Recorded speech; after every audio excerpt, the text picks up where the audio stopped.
All right, my friends, welcome to episode 3 of the Final Fantasy Adventure arc for the RPG Backlog. My name is Larry, and over there is Anthony.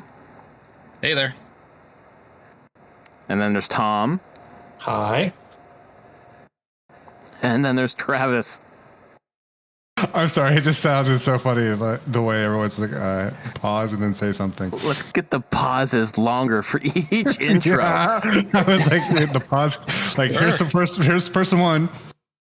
Okay, they're gonna talk. Here's person 2. Okay, let's wait 15 seconds before. No, I'm just sorry. I'm just being a smart ass. Every pause has to be exponential. Exactly. Well, I kind of ruined that one, so apologies on that. Next time I'll wait longer. Yeah, could you wait 2 minutes before you speak again next time? Yep, done deal. Perfect. So last episode we ended in Jad, which was a city we got to, and then for this section of Final Fantasy Adventure, we were going through Medusa's Cave, Davius's mansion. The notes here say Journey North, and I can't for the life of me remember what the hell was north. Maybe just the Golem Cave, which is the next piece. The Dark Castle, which was a pretty long dungeon, if I recall correctly. And then Ish, getting to Ish was where we were ending this section. Real talk, I finished this about 3 weeks ago when I was in Seattle with Anthony. I think most of you did the same time frame as well, probably. Yeah. And then life got in the way, and we haven't recorded the podcast until now, 3 weeks later. So we'll see what we remember of this section. I just remember Amanda, who got bit by Medusa, and she wanted us to kill her. And then we had to use a tear somewhere. And we did kill her. Which wasn't immediately apparent. It was pretty, I will say on that part, unexpected. They went that way. Throw a little tragedy to your storyline there. But yeah, it wasn't immediately apparent, but it was, what was it? You needed a Medusa's tear, is what you were tasked to get. You killed the Medusa, but there was no tear, and then you find out that Amanda had actually been bitten by the Medusa, by one of the snakes, and was gonna turn into a Medusa. And she's like, do it. I'm gonna cry, and so you get some tear, and then kill me. It was to save her brother, wasn't it? Yeah, to save her brother. That's right, her brother, who was a wolf or something, right? Parrot or a bird or something. Yeah. Okay, some animal. I thought that was a decent amount of, like, again, we talk a lot about this game sort of punching above its weight as far as what was going on in other games that were made at the same time. I mean, there's some real pathos there, right? I mean, Amanda is your friend from the gladiator pit from the very beginning of the game, who then, you escape or whatever, and you just bump into her later. And it's like, oh, this is great. Like, you're meeting back up. And then she's your companion for the Medusa's Cave dungeon, isn't she? Yeah, but she also stole because she got... you. Yeah, she stole the pendant, right? Yeah, she stole the pendant and then gave it to Davos, and that's why now she has to help you, because that was supposed to turn her brother back. And then Davos is obviously working for the other side and was like, haha. I'm like, so is she really a friend? Because I didn't even remember her from the very beginning, to be blatantly honest. I think at least my guess for what we were supposed to take from that is that she was conflicted about doing that, but it was to save her brother, right? And so I don't think that was done with malice necessarily. And I totally forgot about that. That's an even extra layer to all of this, that they did a lot with her in this one little arc. This goes back to go ahead. Go. Yeah, I was going to say, I thought that story was probably the most layered and interesting of the things we've seen so far. Obviously, the writing is still very choppy and it's just very straightforward, but it was kind of a swerve for her to turn into Medusa, and that's where you got the tear from. This is where I go back to, I wonder how this would have been in the original Japanese language, and how much of the story is kind of chopped because of the limitations that Anthony told us about with, the characters and everything back in the day. Because to me, like, as I said before when we were joking around beforehand, like, my first note is like, the boy is dumb, and it's a reference to the main character, because, like, literally she steals the pendant from him, and the way it is just like, yes, she's doing it to save her brother, but it's like, you've if she was really his friend from the beginning, she would have known what that pendant really was or should have been, and therefore wouldn't be willing to just give it away willy-nilly, because it's basically you're putting your brother's life ahead of the rest of all of existence right at this point. So I don't know. That's a pretty common trope for these sorts of things, though. Like I see what you're saying, but also this is, any sort of film, television, game, book. People do crazy stuff when they think their family is in danger. So I think that's right. You could debate whether or not it was the right decision, but I think it's pretty par for the course as far as narrative goes. But that's why I'm saying, I wonder how it would have been in the original language if it would have had a little more impact or a little more nuance to it that we lose out on by not having the original characters and stuff. Did she even know what the pendant was? And she hasn't been with you since all the mana stuff is unfolded. Yeah, and you got that pendant later. I don't know. So she might just not have a clue. She's just like, hey, I want this pendant from, okay, why is that pendant important? It's not important. It looks like an old relic. It can do something. But, other point being, she could have just talked to the main character. Yeah. So many problems could be solved if the characters just talked. You steal it while he's unconscious and don't wait till he wakes up to find out what it is if you just give yourself a couple hours or another day. Yeah, whatever. But I was not expecting the arc to go the way it did there, of having to kill her. And essentially, you have to kill her. You have to do it. Yeah. You have to do it. You can't. So let's go back to Jad, and then she's like, oh, ouch. Oh, fuck. I got bit by Medusa. I'm turned to Medusa. Quick, kill me. Jesus, that was fast. Yeah. Again, was there more nuance in the original language that we lose, that there had been hints of it in a way she was talking prior to that might have given you an idea of it as opposed to being so sudden? I don't know. Yeah, I would err on the side of, probably there was more than we got here. But still, I felt like there was enough there to make it memorable. For sure, that's there's something there, right? You've got main named characters who've been threading in and out of the narrative suddenly getting, you have to mercy kill them. That's pretty intense. Yeah, this is 1991. It was coming out then. Link to the Past was 92? 92 in the US, 91 in late 91. Not a lot. Street Fighter 2 was big that year. Looking at the best, considered the best games of the year. Final Fantasy 2, 4. Sorry, 2 for us, 4 for Japan came out that year. I think it was it was probably a year like this game, and now reading this, there was a push for more story happening at that point. Definitely a leveling up of hey, we can tell stories a bit better at this point. This is also the Game Boy too, so that's even more crazy. So you get the tear, and then you go find her brother who's a bird, right? Yep. Yeah, you go back to the mansion. You take the tear back to the mansion, right? Davius's. Yes. Yeah. And you get Lester, isn't that his name? Yes. His name's Lester, so. Yeah.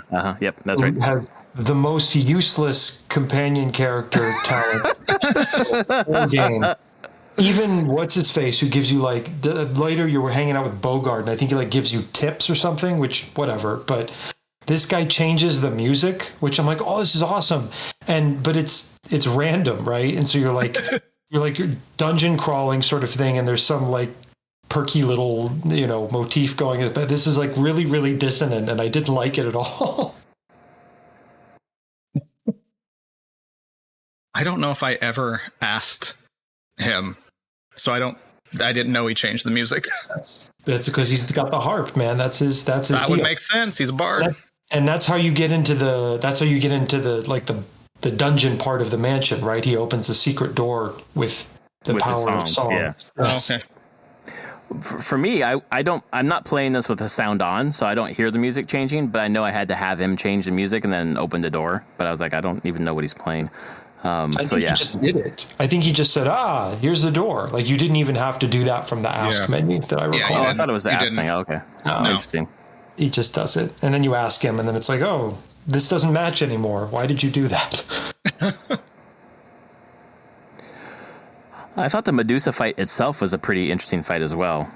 That boss fight where you and Amanda are going, and she's throwing snakes at you, and then her ask is basically helping you recover from stone. I thought that was memorable as well. Yeah. One of your magics does that anyways, though, doesn't it? Yeah, I think so. I think, is it life or Q? I can't remember what their names are now, but one of them clear status effects. Medusa gives you cure. So. Oh, so she's the one that gives you the cure from stone, maybe? Maybe. I don't know. All right, so that's where you get cure, and then Amanda basically is helping you out for the. Wait, then why can't we use cure on her? We have to kill her lady. No. So sad. My note for this was that the sort of trash mobby kind of people in this dungeon I thought were way tougher. I thought the difficulty started to get steep here again. Just that I think for a while it had been kind of cruising through up until this point. I think I died a few times in the Medusa Cave and the mansion. And also, it says here I got lost. I don't remember that. But yeah, that was the big thing for me is getting lost in I think it was the Dark Castle. That was the big dungeon, right? Yeah, that one was big. Yeah, that one felt convoluted, and I kept getting lost. And I was like, eventually I'll brute force this to the point where I know where I'm going, but I was just going everywhere repeatedly. So I leveled up quite a bit, just killing things. They don't give you a lot to go on in terms of, like, sometimes there's little, what would you call it? Like stuff in the room, like, oh, there's a couple of rocks or something, you know what I mean? Like set dressing for the spaces. And I feel like a lot of these rooms that look exactly like a lot of these other rooms, and I was not paying close enough attention, and so I didn't have like landmarks or waypoints or anything, and so it was just, my standard thing is I try to avoid using keys, and I see how far I can get, and then when I'm stuck, then I start opening doors. Well, there are places in. Sorry, go ahead, Ant. No, go ahead. You continue. There are places in the Dark Castle, I believe, where like there were pyramids in the middle of the room, but then there were like these little like shining or blinking star things that I thought were portals. So I kept trying to touch them. They were not portals. They were just things to injure you, and I kept dying trying to like enter the fucking portal. The mansion was the place that you had to free stuff and move monsters, right? Yeah, the snowman, or at least right? one of the places where you had to do it, and your companion can kill them. Yes. That pissed me off because then and you have to go back so many rooms to get stuff to respawn. 4 screens. I counted that shit. I have a note that says PS mechanics, freeze mobs, but companion kills them won't respawn unless you go 4 screens away. I got so annoyed because there was the one room where that ass goblin killed it like 4 times in a row, and I had to keep going back. And I was about ready to freaking rip this cartridge out at one point because I was so annoyed with that. Yep. I know that exact room where it's like they had to have the 2 snowmen, and you had to put on like the top pressure plate and the bottom pressure plate, and I had to reset that so many times. Or if you got them and they were against that far left wall, you couldn't move them, or you couldn't move them. Oh, that's right. That's right. Pull them away from the wall.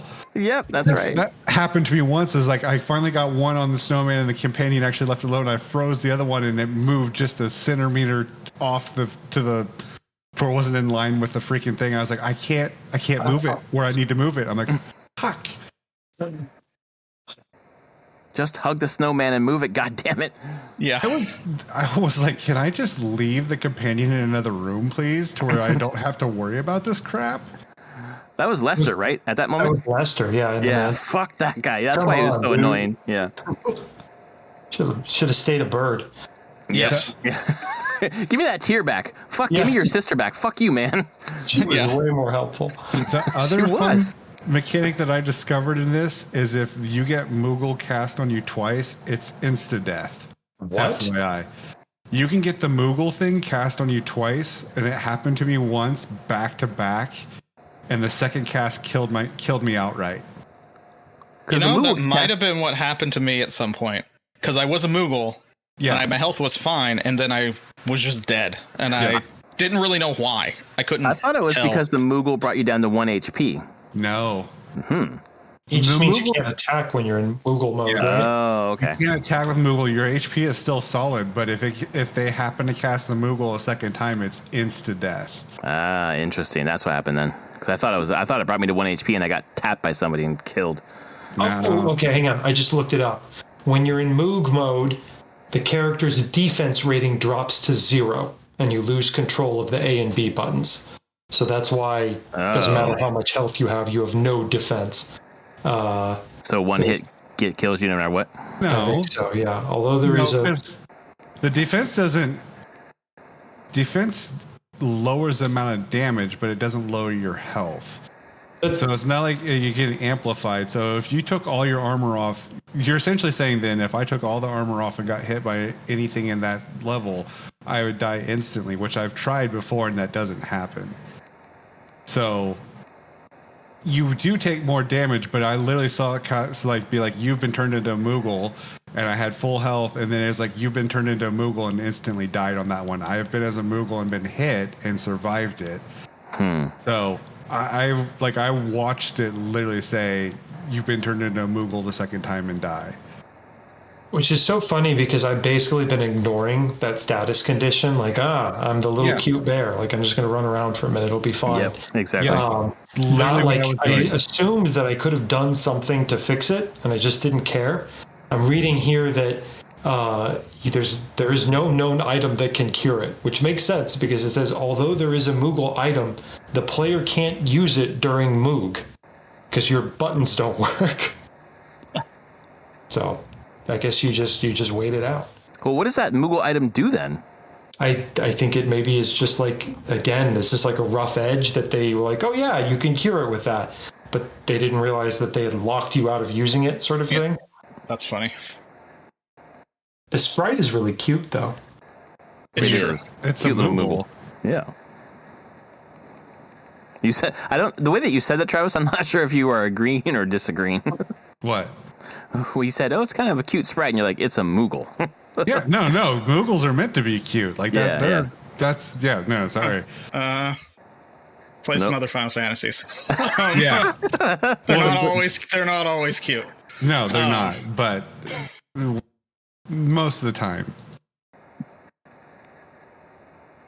I'm looking at you, Rebirth. I don't know if I've seen a Moogle in Rebirth yet. Have I? Have we gone to the Moogle trees No, I don't yet think in so. the open world? I don't It's think fine. So I'm not okay with them. I'm really not okay with them. They're little assholes in the new one? Or are they creepy Sure. looking? I find them like creepy, dead-eyed looking things. They're a weird design. I'll say that. Weird I'm choice. Googling this now. Oh, I just looked it up. Oh, what the oh.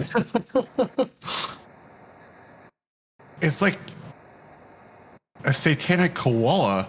Yeah. It definitely has a koala look to it. A lot more. man. I am not okay with this. What did they do to them? When you Google Moogle Rebirth, literally the first result is a Reddit post that says, "How do we go from the Moogle in 16 to this in 7 Rebirth?" Yeah.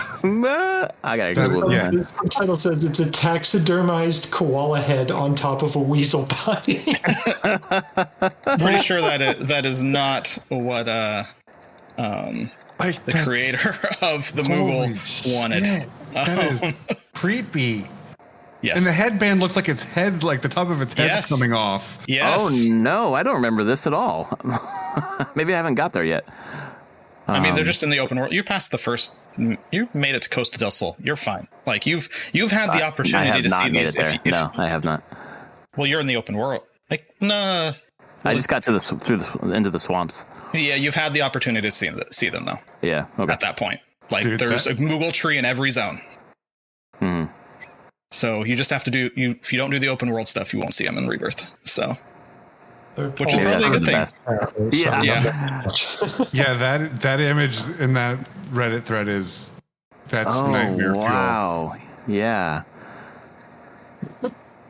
Why? What the fuck did they do that for? Anyway, Jesus. Anyways, So we're way off topic. the Moogle but in Yeah, Final yeah. Fantasy Adventure is cute. It is cute. Yeah, Up these until ones are this not. point, they have been historically cute. Really cute. Somebody wants to ruin that. Overall, I thought the section though was pretty meaty. It was like about a 3-hour section, and had some interesting gameplay. I thought that final, again, the Dark Castle. I think that final dungeon was a little too long, a little too convoluted, but for the most part, this section stood out to me as a lot of shit happening and coherently for the most part. Even though the main character, I agree, is sort of dumb.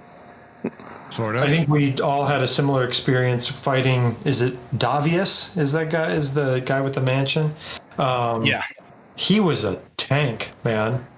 And I just have on here that he's stupid hard. I was just like mashing. I had cure on that button the whole time, and I'm just like slashing and healing and slashing and healing, and like no thought put into that because if there was a finesse way to do it, I wasn't finding it. I think we all did that. We all face tanked him, didn't we? I So the treated one I him like. faced. Go ahead. Go ahead. Yeah, you can go ahead. I trying to faced look up tanked him. Medusa without issues. Not- Him, I treated him like the knights in the original The Legend of Zelda, like the very first one, where if you go at him from the front, the shield blocks everything, so you have to hit him from below, above, or behind. So that's how I treat him. I just ran around him until I got from above or below, and then. Oh, he's the one who has the orbs, right? The going around him. Yes. So yeah, no, I just stayed inside the orbs and just smacked Wait. at him. Yeah, that's kind of what I Somebody mean. else. I think you're talking about there's the Dark Lord and at the end of the Julius, and right? Julius. okay. I just face tanked him. Like Yeah. I did nothing. I just stood there and just smashed. I was going to say actually, I found like maybe I'm just over leveled at this point, which is possible. For the most part, Julius, I face tanked Davius. I can't remember how much I face tanked Medusa.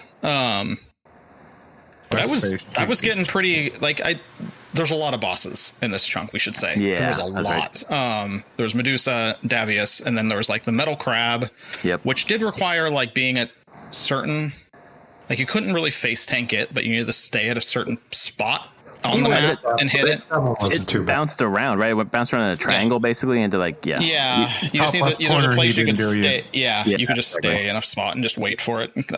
And there was the golem, the Cyclops, where you just stood. I just stayed below it.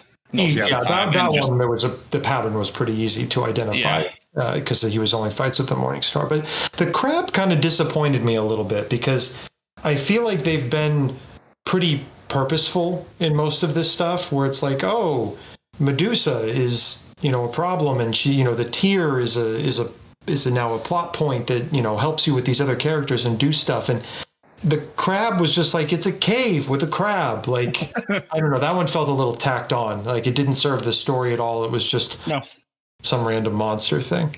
Pretty much. I kind of feel like the golem was that way as well. They're like, because you've killed the Cyclops and it gets to the Morningstar. Then they're like, here's a boss to use the Morningstar on. Yeah, right.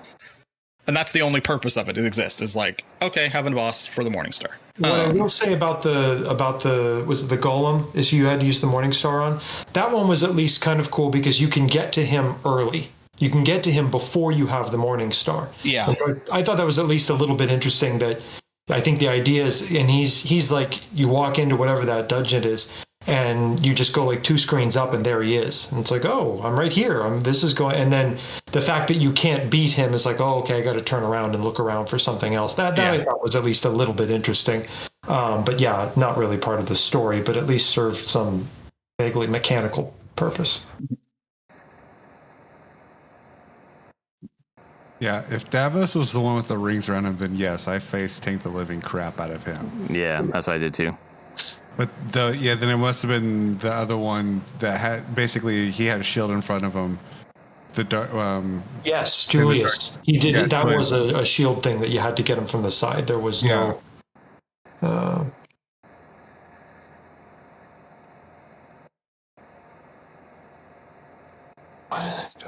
I see. There's after Golem, then there was the Dark Castle, which was very long.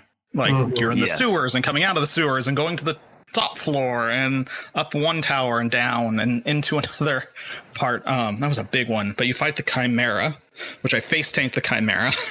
I just stayed up top with the Morningstar, and it was enough reach and just destroyed it. We're skipping something though, which I think bears some discussion, going all the way back to our friend Lester. The what is it? The getting to what is it? Maybe the Northern Journey or whatever. How you get back to the Dark Castle. Lester plays the harp, and some poison gas magically disappears. Oh, that's right. What is up with that? Hey, dude, Matt, the power of music. It cures all. So Bards are the strongest class. Just saying. There you go. I spent like a solid 20 minutes Googling when I was after that happened, because I thought for sure, because like a lot of this stuff, right? Like Medusa is from, that's a Greek monster sort of thing. From there, like a lot of these are plucked from different folklores and stuff like that. I was desperately looking for some, old story where harps, but even then the concept of like poison gas is not really, I think, something that comes up a lot in antiquity. So I wanted that to make more sense than it did.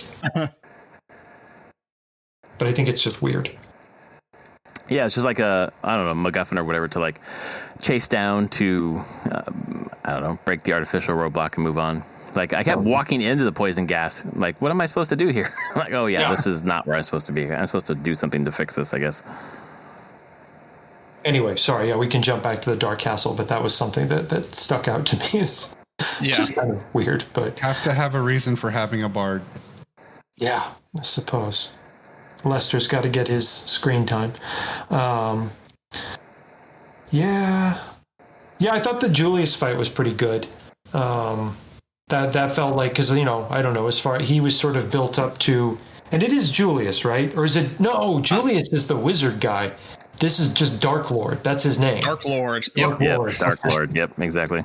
But he was essentially the ruler of the castle where you were a slave gladiator guy at the beginning. So I don't know. I thought that they at least gave him his due. It wasn't like he was some pushover the whole time. He really had some oomph. But then it was like, this is not the main bad of the game. There's something beyond this guy, Yes. right? Yeah. Yeah, This is the guy with the shield that you had to attack from the side. Yeah. Yeah. Remember, this is where I was feeling a little over leveled and just being like, I'm just smacking away at this person with the Morning Star and not really having any care about my health because I can just heal myself instantly. I've got enough mana to just kind of go crazy. Story wise, you fight this because like you meet up with the girl again. Canon name I can't remember right now. Fuji. You meet, and I think is it east or west for you, Larry? East. East. And like you meet her, you find her, and you're going through the castle, and then you're like, okay, wait here. I'm gonna go fight this person, and then you come back down from fighting them, and she's gone. She's been abducted again by Julius. Yep. Like, my God, come on. Well, So and true. what happens after that? Speaking of things that happen again, I have my notes here. It says you get kicked off the same stupid cliff as the beginning of the game. Yep. Yes, After exactly. they've made the waterfall, she's being mind controlled. Yeah. And Julius uses her to reverse the waterfall, and they go up the waterfall and kick you off the edge to fall back down. So that's what your main character does a lot in this game. Falls off cliffs. We should have been. I go back. Somebody needs an account, man. They really got their mileage out of the little sprite they made of him falling. Right. We made this animation. We need to use it at least 5 times. Exactly. Yeah. But luckily, there's no fall damage in this game unless you're a chocobo, apparently. So. But I mean, that's how you end up in Ish, because you've fallen, but you're not dead, and the chocobo is what drags you into town where you find help. Like someone finds you and helps you. Bed or whatever, right? Yeah. Yeah. Oh, I have a screenshot here. They do change his sprite. He has a tiny Nice. little robot leg. Nice. Very cool. Yeah. So, I mean, I feel like there's a lot of this game where you're like, okay, found the girl, got the girl, and gone again. I've fallen off a ledge. Time to go climb back up again because I'm probably going to get kicked off again. Is this a Sisyphean tale of some sort? Yeah, exactly. Yeah, pushing that same boulder up the hill or whatever. Yeah. It's rolling over me and I'm pushing up again. And then as I push it up for the 5th time, I just need to get new equipment with a new name. We go from silver to gold to whatever. I guess next is ice. But it's just a new skin. The fire chain is pretty sick. That I found that was a good, because you get the Morning Star, and for a while that's really overpowered. But then your chain upgrade is, I think that's the strong. Right, and Ish.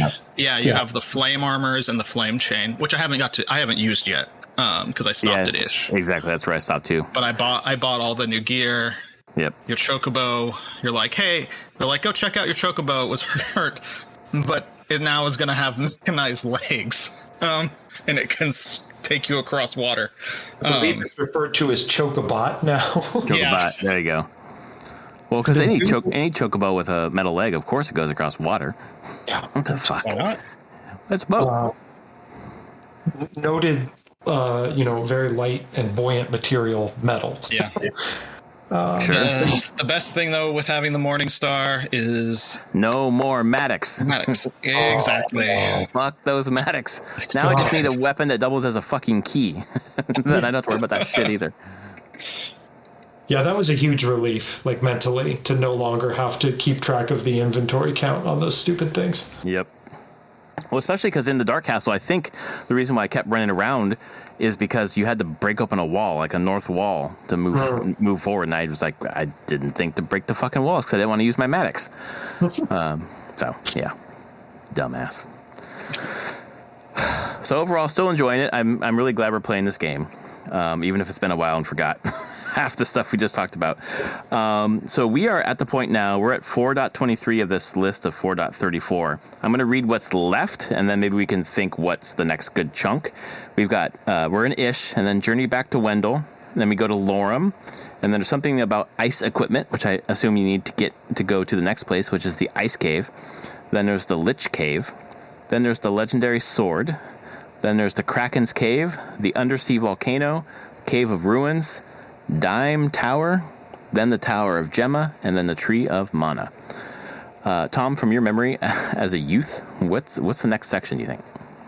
I mean, I would say that it might make sense for us to, because just judging by the other ones, we were taking 8 of these in a go, roughly. Because we stopped in Wendell, and then we got up through Jad, and now we're in Lorem. So yeah, we've been doing 8 at a time. 8 more would take us just shy of that. So, you want to take it to the end? Just want to beat it? Well, I was going to say the opposite. I was going to say that we should take it up through, like, the Kraken Cave or the Undersea Volcano, and then for the last chunk, we just have sort of the end game and final thoughts sort of deal. Yeah, I think that's a good idea. That's fine. Yeah. I'm looking at it like there's 13 total. Do we do 7 in this one? Well, if I'm counting Ish as one of those. I am too, because I just got there. Yeah, I just got there too. Do we do it through the Legendary Sword, and then that leaves us with 6 left, which is the Kraken's Cave, the Volcano, Ruins, Tower, Gemma, Mana. I don't know. I also don't know if those, like, any of those last ones are long, like the mansion was. Right. Let's just plan to get through the Legendary Sword, and then if that feels short, we can push it a little further. Yeah, that sounds good. All right, listeners, so we're going to go from start in Ish, go back to Wendell, Lorem, Ice Equipment, Ice Cave, Lich Cave, and then get the Legendary Sword. And that, we're thinking will be the next section. We'll be back next week to talk about it. Thanks for joining us. If you like our podcast, please rate us on your podcast service of choice. And we will be back next week to talk more about this game. Any final thoughts before I stop recording and cut somebody off? The only thing that I had as my last note on here, actually now that I'm looking at it, is that I remember at the very end, Bogart got really indignant with you. And then you walk away and he comes back and like 5 minutes later and everything's like, okay, we're all happy-go-lucky, which again, it's just interesting to see. That happens in Ish. You and Bogart get in a big fight with each other. Yeah. It's kind of interesting. something to look forward to. Oh, so maybe I did do Proto-ish. It's just interesting to see. Like, I really wish I understood and could read Japanese, because I would love to know what this actually was like in the original language. Anyways, maybe life goal. There you go. Yes. Yeah, that's not going to happen. Let's be real. Learn kanji. Lots of kanji. 10 years from now, when we're still doing this podcast and Travis is fluent in Japanese, we can thank Tom for choosing Final Fantasy Adventure. There you go. Dude, I can barely speak English, so I'm not going to learn another language. Oh, man. All right, folks. Thanks for listening. We will see you next week.